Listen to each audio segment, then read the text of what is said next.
हर रोज वही किताबें, वही बगीचा, वही पालतू जानवर। उसे बाहर की दुनिया देखने की तीव्र इच्छा हुई। उसने अपने पिता की आज्ञा के बारे में सोचा, लेकिन इस बार उसकी उत्सुकता उस डर से कहीं ज्यादा थी। अगली सुबह जब सब सो रहे थे, रूपा ने अपने सबसे पुराने और साधारण कपड़े पहने, अपने चेहरे को एक शॉल से ढका और चुपचाप महल से बाहर निकल गई। पहली बार उसने खुली हवा में सांस ली, पहली बार उसने अपने पैरों के नीचे मिट्टी महसूस की और पहली बार उसने बाहरी दुनिया की आवाजें सुनी। वह उत्सुकता से नगर की गलियों में घूमने लगी। दुकानें रंग बिरंगे सामानों से सजी थीं, लोग एक दूसरे से बातें कर रहे थे, बच्चे खेल रहे थे। रूपा इन सब में इतनी खोई हुई थी कि उसे अपनी शॉल खिसकने का पता ही नहीं चला। अचानक एक छोटा लड़का उसे देखकर चिल्लाया, देखो वो कौन है, वो कितनी अजीब दिखती है। लड़के की आवाज सुनकर आसपास के लोग रूपा की ओर देखने लगे, कुछ फुसफुसाने लगे, अरे बाप रे, ऐसी सूरत तो कभी नहीं देखी। एक औरत ने अपने बच्चे को अपनी तरफ खींचते हुए कहा, देखो बेटा, अगर तुम शरारत करोगे तो तुम्हारी सूरत भी ऐसी ही हो जाएगी।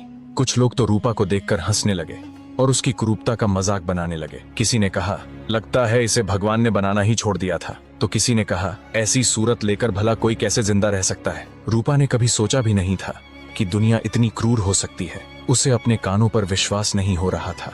हर तरफ से उस पर बातों के तीर चल रहे थे। उसका दिल टूट गया, उसकी आंखों में आंसू आ गए और वह बिना कुछ बोले बस वहां से भाग खड़ी हुई।